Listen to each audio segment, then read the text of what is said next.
everyone. Welcome to the Forward Thinking Podcast. It's Chrissy here from CS2. I have my co-host Xander Brothel here. What's up, Xander? Hey, everybody. And today we have another fellow CS2 folk, Claire Pockell-Wilson. She's our people operations manager here at CS2, and we thought it'd be great to have her on to talk about culture and values and how to build a strong culture for your team, or maybe even your company, like in our case, and even while also being remote. So it could be for remote people or if you're back in the office, but we know a lot of you are a bit of a hybrid now. So CS2, I can kind of set the stage, but we've grown a lot since we've hired Claire, and it's been amazing how much we've done with, adjusting to that growth while still maintaining a good culture, which is something that we really wanted to do. So welcome to the podcast, Claire. First time. Yeah, happy to be here. Excited. Well, to first kick it off, I'd love for you to share kind of like, what kind of appealed to you about like people operations, like what you really enjoy around like building, and supporting the culture at a company. How does that fill your cup? And then what do you think is like the most important parts of it that you feel is like true to your heart? Yeah, for sure. So definitely when I was thinking about kind of what I wanted to do as a job, as a career, I wanted to do something that was impactful to people. So initially I was kind of thinking like, okay, can I work in a nonprofit? Can I go do something that's really directly impactful? And, just by way of being exposed to a couple different things in tech, I kind of ended up down a different path. But I really see people ops as a way to be impactful, even if it is on a smaller scale, and make sure that people are feeling valued and that they're having a really good experience. So I'm someone that really likes processes and kind of building things that work and that make sense and constantly reevaluating those things. So this is definitely something where I get to do all those things. And then also on top of that, make sure that people are having a great experience in their job. Yeah, definitely. Nice. I think one thing that has always struck me as like just what I could sum it up, but I just feel like you're like the voice of the people, and like you really do a great job of like being, because we've talked about it before, Claire. I think sometimes with like, there's HR roles or people roles, and it kind of feels like you're just like the enforcer, or, Right. You're more on the executive side, but really like you counter that. Like you'll challenge me and Charlie to think about like the team's perspective or like what they really need, and be a voice and champion for them. Like when was there a moment where you felt like you kind of realized that was like your purpose, or something, that a way that you wanted to lead in this role may be different than what others maybe see the role as? Yeah, I mean, it's hard, especially when you hear, I think, and I like this kind of change to calling HR people ops, because it definitely is like more focused on people. Like when I tell people I work in HR, I feel like I have to like put a caveat in there to be like, I'm not just like putting all these rules in place. Like those things are important, but there are ways that you can do them that feel better. So I think I just think of like, is it Toby from The Office? Is that who is in HR? Yeah, and Michael hates him. In any show, it's like that. But yeah, just thinking about like, I think I have a natural inclination just to make sure that people are happy and that they have the resources that they need and that things are accessible and easy to do. So when I'm thinking about my job, I also want to think about those things. That's just kind of like who I see myself as a human being. Nice. Yeah. So we're going to talk through some of the programs. And one of the reasons why I think it's great to have Xander on is like, Xander just started this year, which is crazy to me. I feel like you've been here longer than there, but Yeah, um, but a lot of our programs and growth happened at the very beginning of this year. We've had some growth, but that was where we put in a lot of programs. So definitely, Xander, from your perspective, what we're gonna have you kind of add on from your lens, like what it feels like to experience that and what absolutely. it's been like as an employee. So um, I wanted to yeah, say something really quick because it's yeah. kind of interesting that it's people operations, and Claire, you're saying that you love the operations side of things. And I remember when I was like going through onboarding and the interview process, I just kept on reflecting like, wow, it's really nice to work for a marketing operations agency because the processes are so good, without realizing, oh, it was probably a lot of the people operations side of the house that was making it as effective as it was. And that makes a difference. It really Totally. does. Yeah. Yeah. Yeah. And I think for I think one of the things of and why we talk about it's important, but I think for Charlie and I, when we first started CS2, we part of the reason why we wanted to start CS2 is also we could have a way to kind of control the environment and culture that we're in. We're kind of feeling like really burnt out and um especially myself from and feeling a bit rough and from having some experiences that maybe like weren't ideal, but I think also because there was a grow at any cost kind of mentality and people were kind of the you know, collateral damage to that, I would say a bit. And I think some environments still work like that, but there is more of a focus, I think, on people's like mental health and their approach to work and work life balance. And I wasn't even a parent back then, and I still felt like there's a lot of these in like just certain situations. So building up the culture, I think, was really important. But then when you're a small team, like culture, you can build it very naturally and easily. And like you have a few team members, it's not that hard to maintain a strong kind of tight knit culture. And so the benefit or when we felt tested is like when we start to see the team grow. Okay, how do we still maintain this? Because it's one of our core values. So Mhm. what do you think, Claire, are some of like the benefits that you see with actually having like a strong culture at the company besides the obvious of like maybe low turnover, but what do you think, especially within like teams or remote teams, like what are some of those like wins that you see? Yeah, well, I mean, first, I definitely like having leadership that is on board with like making sure that people are happy and healthy is a huge thing. So the fact that you and Charlie came in with that as one of your goals when you were creating this agency, like that is incredible. And that means that everything else is easier because you have your leadership on board. But definitely thinking about kind of how we communicate with one another. I think you need to have that base level of kind of trust, and we're all kind of on the same team. So when you have a good culture that fosters those things, you are able to communicate better. People are willing to ask for help. People feel like they're valued. We're seeing all of this kind of quiet quitting or maybe not so quiet quitting happening. And that's like, I really like to see that because it's people saying like, no, like I deserve better than this and I don't need to be treated this way. And I know that there are places that will treat me better. So yeah, I think it's a responsibility to kind of foster a space where people feel safe, Hmm. and where they can feel like they can grow and ask questions and be a part of, a team that's all working towards the same goals. Yeah. Xander, how do you feel like, or what do you think from your perspective? And I'm not saying CS2's like culture is perfect, but kudos to Claire. She's done a lot of work to like make sure our environment, I think, is really great. And we're thinking about people. But for you, Xander, like how was there any kind of like initial feelings or like things about the culture at CS2 that appealed to you, like from the very beginning, like when you started, and maybe some things that you actually didn't realize was a real value until you like started working at CS2?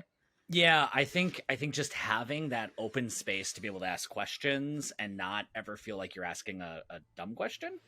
Yeah. Because it's tough to step out, especially as a new person, and you kind of show your gaps, or your gaps in knowledge or experience, by asking questions. But it's like, that's how you grow, that's how you learn. And when you see everybody on the team asking that and just like having that open dialogue, I think that it was Hmm. very welcoming for me and for other people to like jump in and go in front of everybody and say, I don't know, can somebody help? Hmm.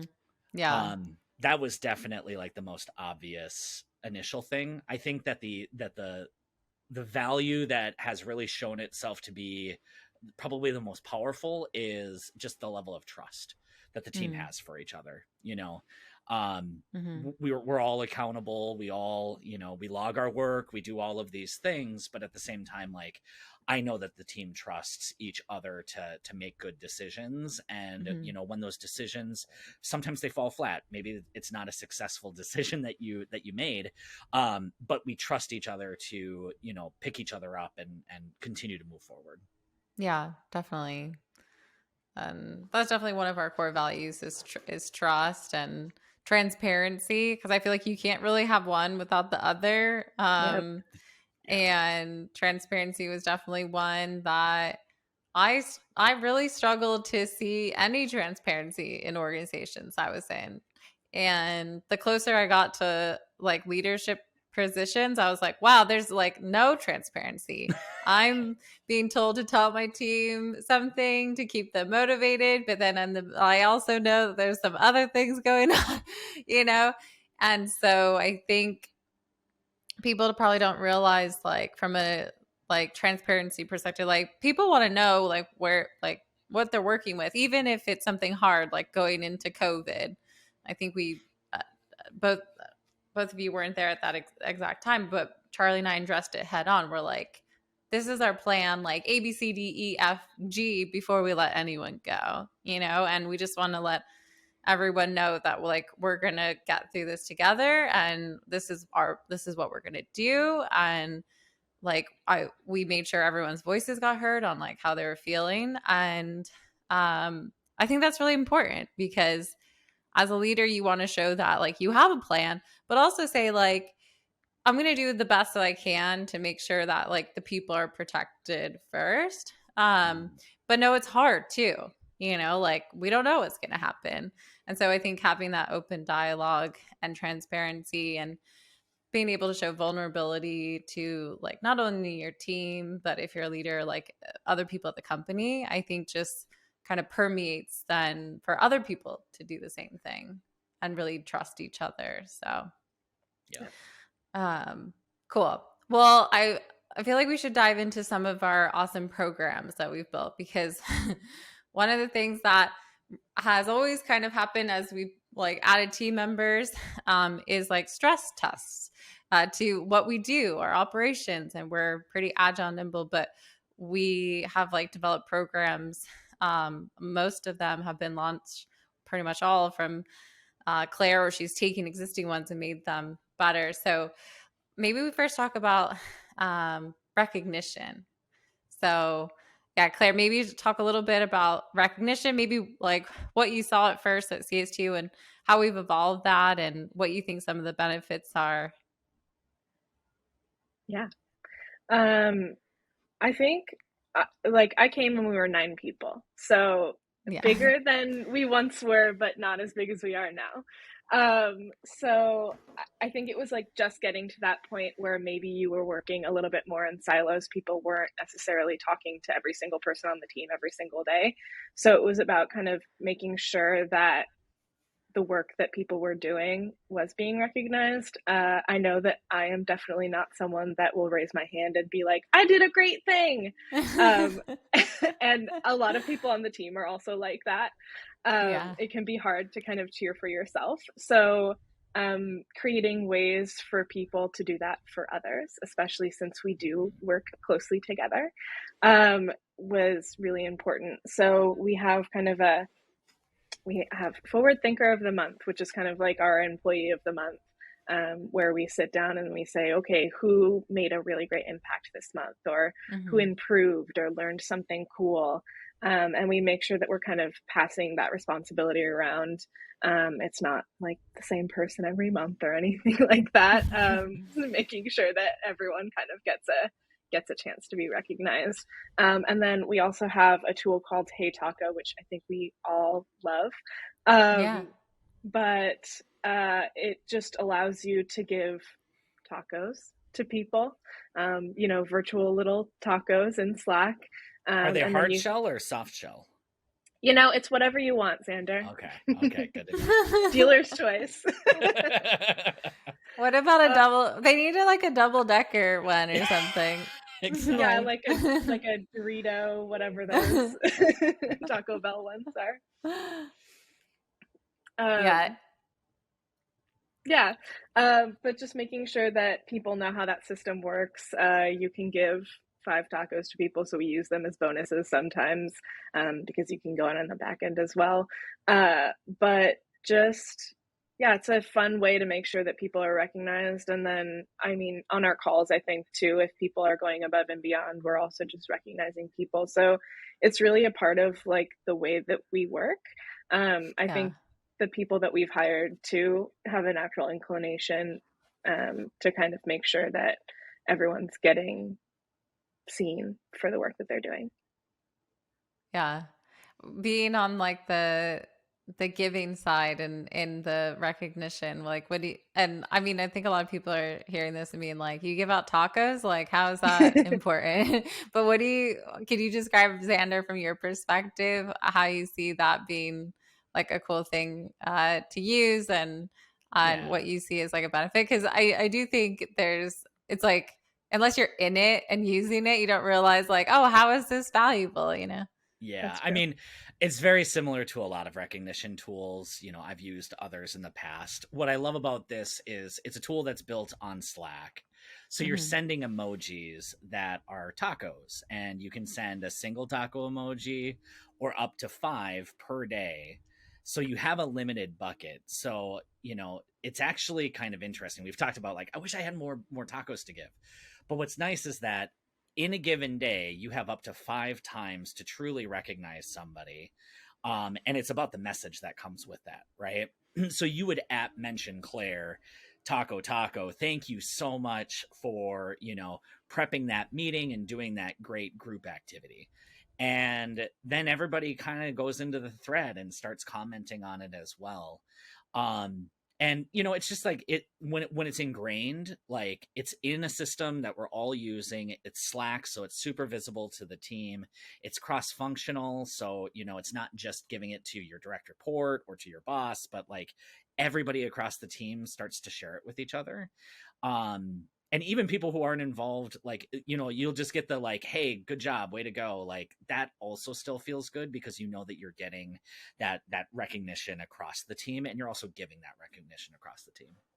Totally. Yeah. I think it's gotten to a point too, like where the more you see it like being used, like the more valuable it becomes, like the more active people are using it.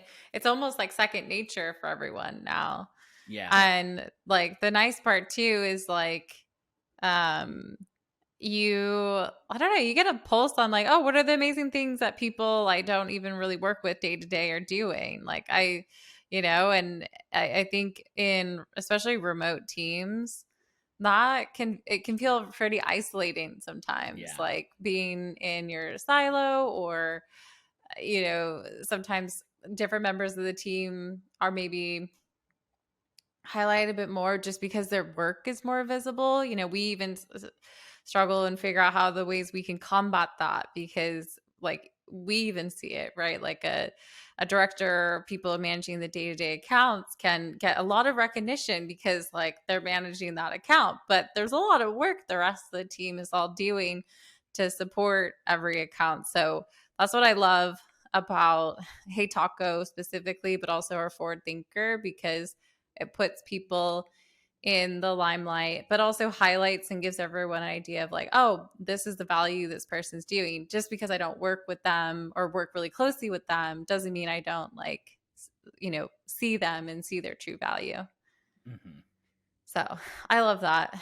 I've always been a fan of recognition. I would have to build out things like that in my own like kind of team. Or I had a thing also when I worked in MOPS to try and get people to be more like jazzed about MOPS. Like I had my own recognition program for like my top kind of like MOPS kind of like person who would uphold, it could be a field marker, demand gen person, something like that. And I feel like even just doing that alone helped build relationships but also kind of reinforce good behavior too, or like trust Mm-hmm. Yep. and all those things. So I yeah, it's one of my favorite things. I, Yeah, I I think that if you're thinking about building out a system like this, or you have one in place, I just think that like making sure that it's in a already used channel is totally. key. You Yep. know, I've seen it where it doesn't necessarily work because you have to go into an app or you have to go to a website, and it's like, oh, now that's an extra task. I Mm-hmm. can get done with a meeting, quick pop in with a quick chat in our channel that we do this in, and I know that that recognition is delivered, and I don't have to like add another thing to a to-do list. Totally. Yep. Totally. Um, all right. Well, anything else on recognition? I feel like we've kind of nailed it. I mean, and the obvious benefits too is like makes people feel good. Like that's a great thing to do, especially Yeah. nowadays when the world feels a bit scary. So, um, okay, team building. This one is probably one of the ones that has been, I wouldn't say the biggest challenge, Claire, but somewhere where you've really helped us. But like biggest challenge for me, I think, because it was like very like I said, with 4 people, team building is really easy. But then how do you do that with a remote team who doesn't get Yep. together very often, and then really get people to engage with each other instead of just like them and their manager or something? Right. So maybe talk through a little bit of like some of the programs or things that you see as really useful to really support that team building and team like connection. Yeah. So I think this has been stress tested a little bit as our team has grown Yeah, in this beginning of the year. Whenever you add more people, you have to kind of rethink the way that you're doing things, because it adds a whole other layer to kind of how you are interacting with people on a daily basis. And they have new ideas and new things that they've experienced. So how do we incorporate all those things as well? But I think kind of the main thing, well, there's a couple things, but mm-hmm. the main thing that we do is our monthly team event, Mm-hmm. where we just block off an hour and a half on everyone's calendar, and we do some fun activity together. So, I mean, we've done like cooking classes. A lot of times we play like virtual games. Um, we've had like people come teach us how to draw a mountain. So there's all different kinds of things that we do, and I think silver lining of the pandemic is that now there are a ton of online resources that you can just go to, and that give you all kinds of ideas for online activities and virtual things that you can kind of do with your team or friends or whatever group of humans that you want to be with. So that is a big one. We when we doubled our team, we're 18 people now.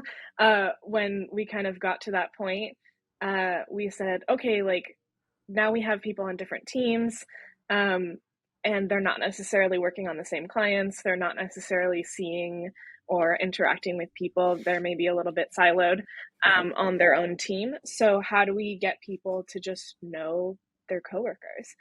So another Mm-hmm. tool we use in Slack, again, like using the systems that we already have in place as much as we can, is Donut.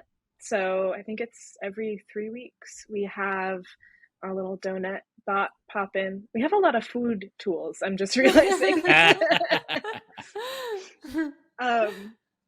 But yeah, I think a lot of people are familiar with Donut, but it comes in, it randomly pairs you with someone on the team. And then I have a couple of questions plugged in there, but usually they're just very casual chats where people talk about their weekends or, their hopes and dreams and things that they do outside of work. So it's just a nice way to get to know people on a more human outside of work level. Yeah. Yeah. I think Donut was new for me. I don't know, Xander, how you, if you've used Donut in your past or how you've done like team building. But one of the things I like about Donut now is like I used to talk to like pretty much everyone every single day, and now I don't. So Yeah.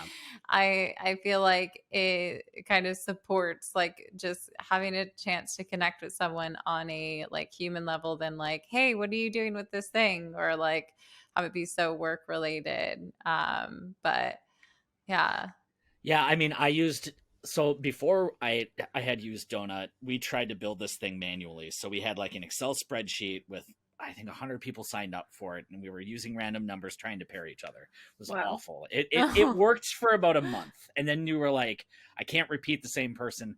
Donut's amazing because it automates all of that, right? Yeah. But when I was in house, like we had, I think it was Donut or it was something very similar.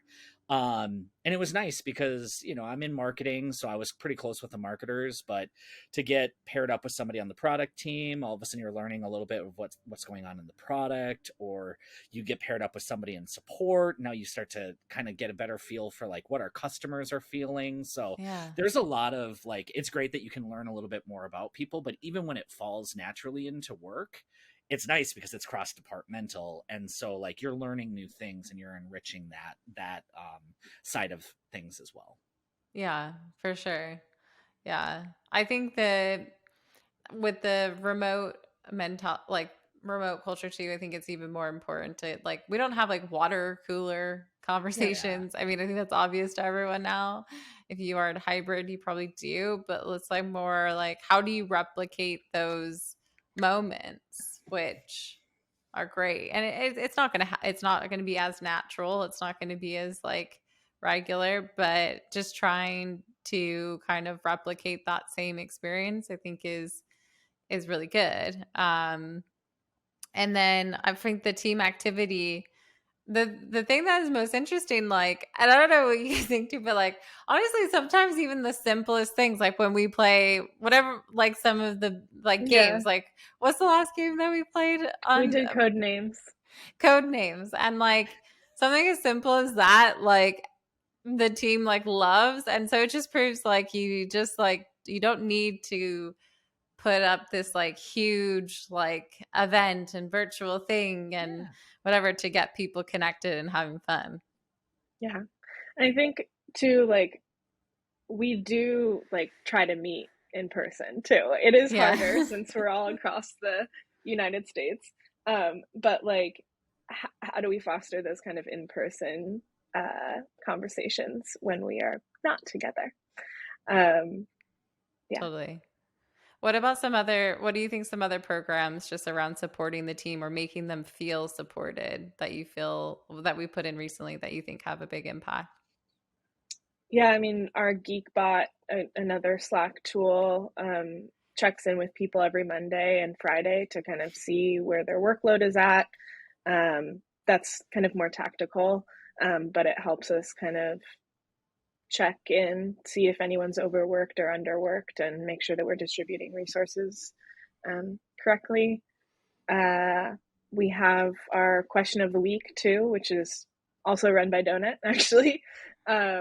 It comes in and asks some random question. What's your favorite vacation look like? Or, something fun like that. And we have lots of responses to that.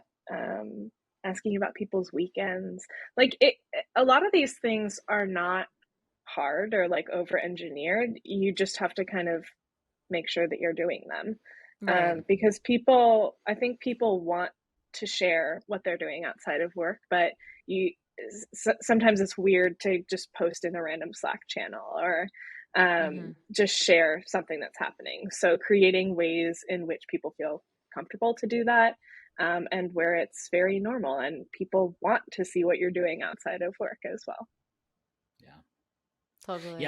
I think having it pushed is really helpful. It's like because you get so into like this is what I need to do for my day, and the team building stuff kind of can very easily fall to the wayside. So getting something, Yeah. and you know, every Tuesday morning I'm going to get this question, or every Thursday I'm going to get that question, like it's just helpful. And I Totally. mean, too, with team building, like it is important as a team so that you know who you're working with, but also like the people that you work with, you spend a lot of your life with them. So Yeah. if you can like those people and you can get to know them, like that's going to make your life so much better. Totally. Yeah. The getting to know part is one of the parts that like I think we wanted to maintain, because when you have a small team like and you grow with them, so like the first like, 3 or 4 years of CS2, we didn't like have like massive growth. I mean, you're still relatively small company. That's why I like saying team rather than like Yeah. company to make the relative size comparison. But like the um you just get to know the people. Like Christy, I've seen her, date, get engaged, get married. She's now pregnant, like, and watching her go through all her milestones and understand her and other people on the team. And so now I still feel like for everyone, I think, but because we share things about our weekends or about ourselves and we do that in an active way, like I still feel like I know people really well, of like who they are outside of work and what they love to do and their interests. And I can say like I sometimes I feel like I didn't really even have that sometimes when I worked with people and I was sitting next to them all day.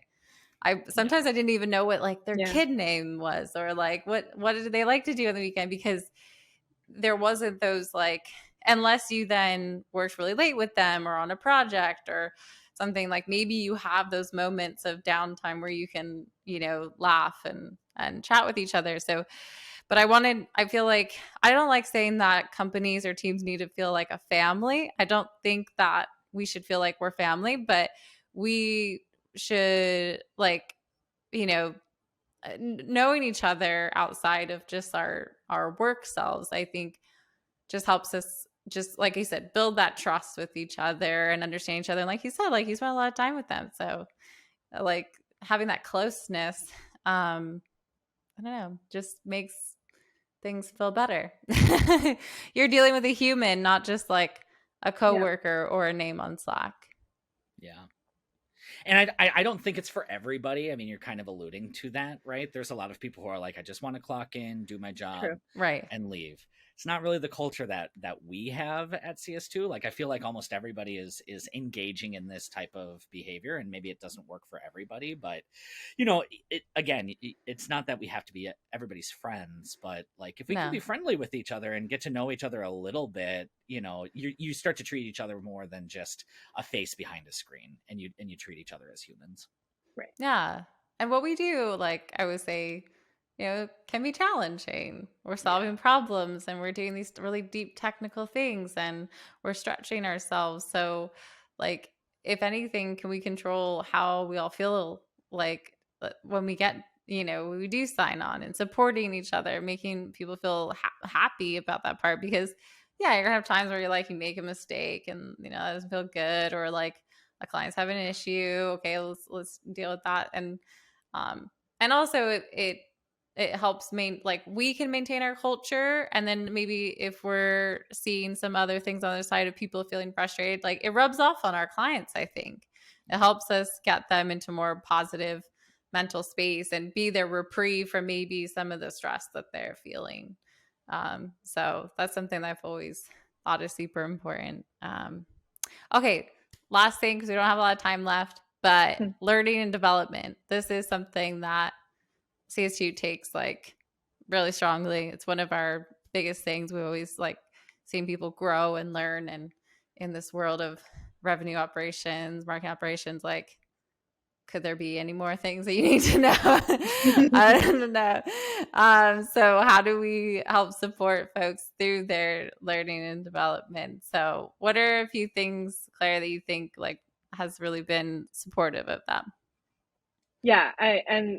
Like this is again with we're always thinking about different ways to do things and better ways to do things. We're currently having conversations about kind of how to make this better right Yeah. now. But I think our main one is our caffeine and brains conversations, which are almost every single Friday. I think they started off, and Chrissy, you can definitely fill this part in, but they started off as kind of a way to discuss projects and brainstorm about certain ways to do things and make like challenge whatever the norm was and say, is this actually the best way to do something? And it's kind of evolved into, we still do some of that, but we also, bring in guest speakers from new tools, because as marketing ops people, like, you use a whole lot of tools all the time, and it's hard to know kind of like which one is the best. And it depends. We say that all the time, but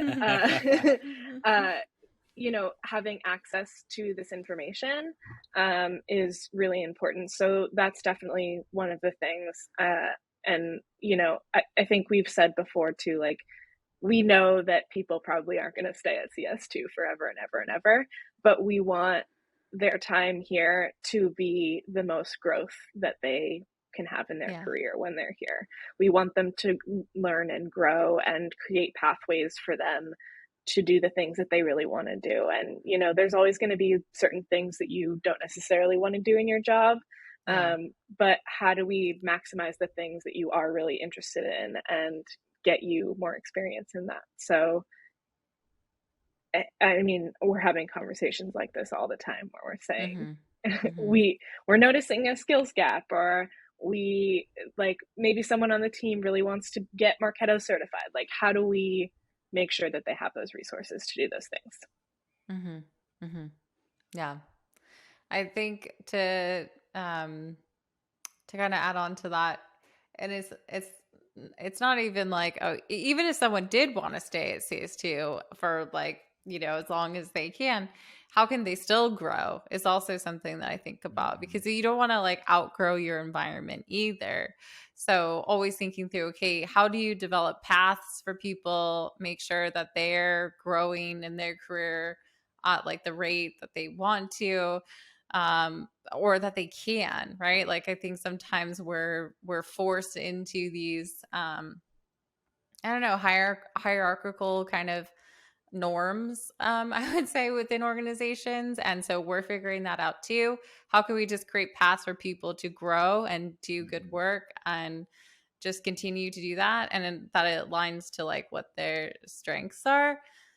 And then as far as like the skills and development, I think a big thing that Claire did mention, but she's a huge part of, but like we do have, we set OKRs, like Xander could probably talk about this too. Like, he's a manager as well.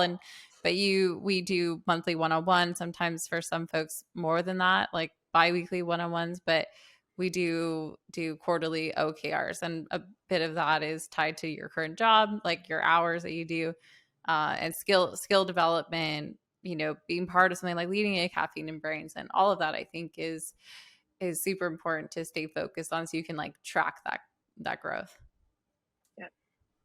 Yeah, absolutely. I mean, I think about with the OKRs, everybody has something that's unique to them. Totally. I chose my OKR and my team member chose his OKRs, and other people, like, it's not that we are saying, here's your playbook of how to be a great MOPS manager. These are the skills that you need to learn. These are the OKRs that you need to set. It's, well, I want to grow in this area and that area, so I'm going to set specific goals to achieve that.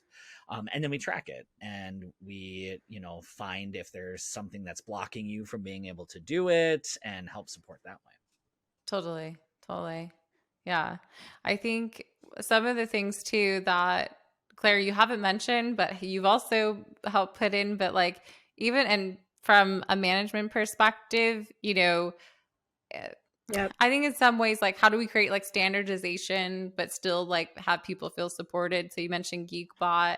We do have like a GeekBot that sends out questions for the format of one-on-ones. And so managers can actually have a chance to review all of that. And some of the answers can be done with more like thinking from the direct report, in a way where they're getting it down on paper for say like first, which I actually think is just beneficial because sometimes it can be scary to go through like questions like that with your manager. Like, Totally. how are you feeling about your work-life balance? You're like, I don't know, I mean, good, but like having that like prompts or those prompts like and have it be kind of consistent, I think gives management, or at least for myself too, just some type of framework to work from. But also I know that a lot of the answers that are going into there are usually, pretty honest, but then I can open up a even more honest conversation based Yep. on that.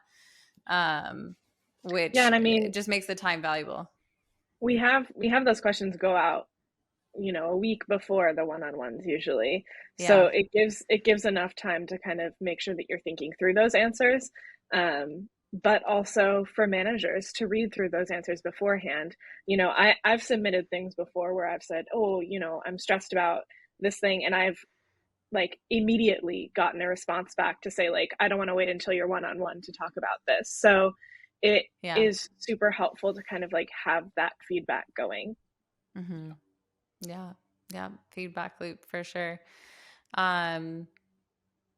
Well, I think you've alluded to it too, but it's ever growing process. Yeah. Claire's now deep into, okay, how do we then scale out like what we, our point of view and what we do and have the team feel supported, and we don't like cookie cutter frameworks, but there is some valuable to the team feeling supported and delivering consistent work. So that's like a big focus for us right now.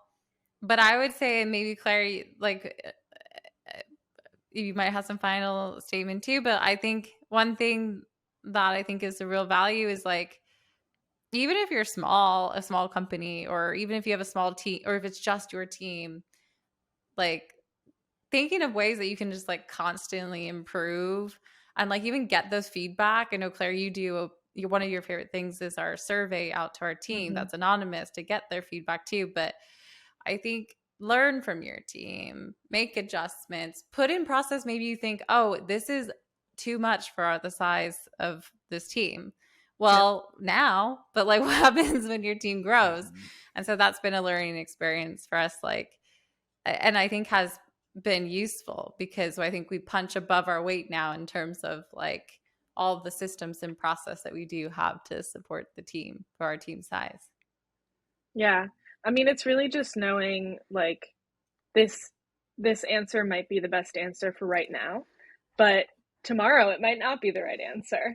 And a week from now it might not be the right answer. So constantly just being like, okay, like maybe I'm not right. Like, what is somebody else's perspective on this, and how can we make this more efficient, better? However you want to qualify that. So just making sure that you're asking those questions. Yeah, for sure. Awesome. Well, I know we're going to have to close up this conversation, but thanks so much, Claire, for coming on, and Xander for sharing your thoughts. And Xander and I will be back again next week. But if you enjoyed this episode of Forward Thinking, feel free to share it with your colleagues or friends, and even a people ops person who you think would really enjoy it. And leave us a like or review. We really appreciate it. And we'll see you next time on Forward Thinking. Have a good one.